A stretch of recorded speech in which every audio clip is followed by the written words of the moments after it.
नमस्कार। बहुत बहुत स्वागत है आपका ईल अधिकार लीगल न्यूज़ में। आज की खबर है ज्ञानवापी केस पर। तो चलिए जानते हैं कि आज ज्ञानवापी केस में क्या हुआ। उससे पहले ये जानते हैं कि ज्ञानवापी केस शुरू कहाँ से हुआ और इसकी पृष्ठभूमि क्या है, इसका बैकग्राउंड क्या है। उसके बाद हम आज के फैसले पर आते हैं। तो चलिए देखते हैं। इस केस के फैक्ट कुछ ऐसे हैं कि 1947 से लेकर 1990 तक यहाँ पर रोज माँ श्रृंगार गौरी की पूजा होती चली आ रही थी। उसके बाद विभिन्न आदेशों द्वारा उन पूजा और फ्रिक्वेंसी को कम किया गया और उसके बाद 1993 में केवल नवरात्र के चौथे दिन ही भक्त वहाँ पर एक बार जा सकते थे। मतलब साल में केवल एक बार वो माँ श्रृंगार गौरी की पूजा कर सकते थे। तो बनारस की कुछ महिलाओं ने कोर्ट से संपर्क किया और कहा कि साल में एक बार जो उनको पूजा करने का अधिकार दिया जाता है, यह अधिकार उनको पूरे साल दिया जाए और स्थिति पहले की भांति स्थापित की जाए। जब यह केस कोर्ट में पहुंचा तो इसके अंजुमन कमेटी ने कहा कि ये केस जो है वो मेंटेनेबल नहीं है, मतलब इसको मेंटेन नहीं किया जा सकता। इसके लिए उसने सीपीसी का आदेश 7 नियम 11, जिसको हम लोग ऑर्डर 7/11 बोलते हैं अपनी आम भाषा में, इसके तहत उन्होंने अपना पक्ष रखा। अब कोर्ट के सामने दो चीज़ें थी कि वो या तो केस को कंटिन्यू करे या फिर इस केस को यहीं पर डिस्पोज कर दे। अब ये ऑर्डर 7/11 होता क्या है, हम पहले ये डिस्कस करेंगे।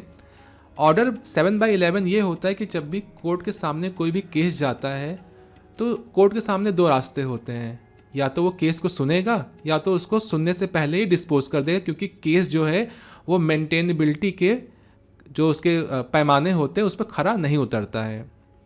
जब कोई भी केस मेंटेनेबल नहीं होता है तो उस केस को शुरू में ही खारिज कर देते हैं, उसके तथ्यों पर, उसके फैक्ट और फाइंडिंग पर जाते ही नहीं है, उसको सिलसिले तौर पर खारिज कर देते हैं।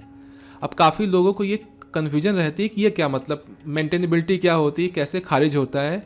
तो इसके लिए एक सिंपल सा एग्जांपल ये है कि जैसे आपका इंग्लिश का एग्ज़ाम है और आपसे कहा गया कि आप इंग्लिश में आंसर लिखो। अब जाहिर सी बात है इंग्लिश के एग्ज़ाम में रिप्लाई आंसर इंग्लिश में ही करेंगे, क्वेश्चन इंग्लिश में होगा। तो किसी बच्चे ने क्या किया, आंसर इंग्लिश में लिखा। जब बच्चे ने आंसर इंग्लिश में लिखा तो टीचर जो होगा वो आंसर पढ़ेगा, कैसा भी होगा वो उसको चेक करेगा, उसके अंदर क्या फैक्ट हैं, क्या उसने लिखना चाहा है, क्या कंसेप्ट बता रहा है, वो सब चीज़ें पढ़ेगा और आखिरी में उस आंसर के पढ़ने के बाद वो अपना वर्डिक्ट देगा या अपना बताएगा कि आपको 10 में से 5 या 6 नंबर मिलते हैं। तो ये हो गया एक सिंपल प्रोसेस जो कोर्ट करती हैं किसी भी केस के बाद कि वो फैक्ट एंड फाइंडिंग पर जाती हैं और उसके बाद फिर उसका आउटपुट बताती हैं। लेकिन ऑर्डर 7/11 में ये होता है कि शुरू से ही उसको डिस्पोज कर देना, मतलब ये केस मेंटेनेबल नहीं है। अब इसको कैसे समझेंगे कि जैसे सिंपल फिर से कोई बच्चा है जो हाई स्कूल में है, क्लास 10th में है, उसका इंग्लिश का पेपर है, इंग्लिश का क्वेश्चन आया है और बच्चे ने क्या किया, आंसर हिंदी में लिखा या अपनी दूसरी ज़बान में लिखा, तो क्या होगा, टीचर देखते ही उस आंसर को काट देगा, वो आंसर को पढ़ने की जहमत तक नहीं उठाएगा, क्योंकि वो आंसर मेंटेनेबल नहीं है। मतलब क्योंकि इंग्लिश के पेपर में आपने हिंदी से लिखा है। तो ये बस एक एग्जाम्पल है समझने के लिए, ताकि वो लोग जिनको लॉ नहीं पता है या इन्फॉर्मेशन के लिए वीडियो देख रहे हैं तो ये जान पाएँ कि ये मेंटेनेबिलिटी और नॉन मेंटेनेबिलिटी होती क्या है। तो जैसे कि अगर बच्चे ने इंग्लिश के पेपर में हिंदी में लिखा तो टीचर पढ़ेगा ही नहीं, उसको एक सिरे से खारिज कर देगा, काट देगा। तो यही चाहते थे कि ऑर्डर 7/11 में ये जो पिटीशन आई है इसको खारिज कर दिया जाए। तो यहाँ पर 7/11 में कुछ यहाँ पर पॉइंट होते हैं कि किस पॉइंट के तहत में आप किसी भी चीज़ को खारिज कर सकते हैं। तो पहला था ये होता है यहाँ पर कि जब आप एक तो यहाँ पर हम लाइन से बता रहे हैं कि यहाँ पर क्या क्या है। तो पहला पॉइंट ये होता है आपका कि सबसे ध्यान रखने की बात यह है कि वादी द्वारा जब वाद पत्र प्रस्तुत किया जाता है तो उसमें वाद का उचित रूप से प्रकट नहीं किया जाना, तो वाद पत्र को नामंजूर या खारिज कर दिया जाता है। इसका मतलब ये है कि जो मेन फैक्ट हैं कि भैया किस वजह से आप यहाँ पर ये केस लेके आए हैं, जब वही आपने ठीक रूप से बताया नहीं है कि भाई यहाँ पर दिक्कत क्या है, आपको चाहिए क्या, तो इस बात पर भी ऑर्डर 7/11 में जो आपकी है वो खारिज कर दी जाती है, CPC मतलब सिविल प्रक्रिया संहिता में। दूसरा ये होता है कि जब भी कोई भी केस फाइल होता है तो उसमें कुछ शुल्क लगता है, न्याय शुल्क लगता है।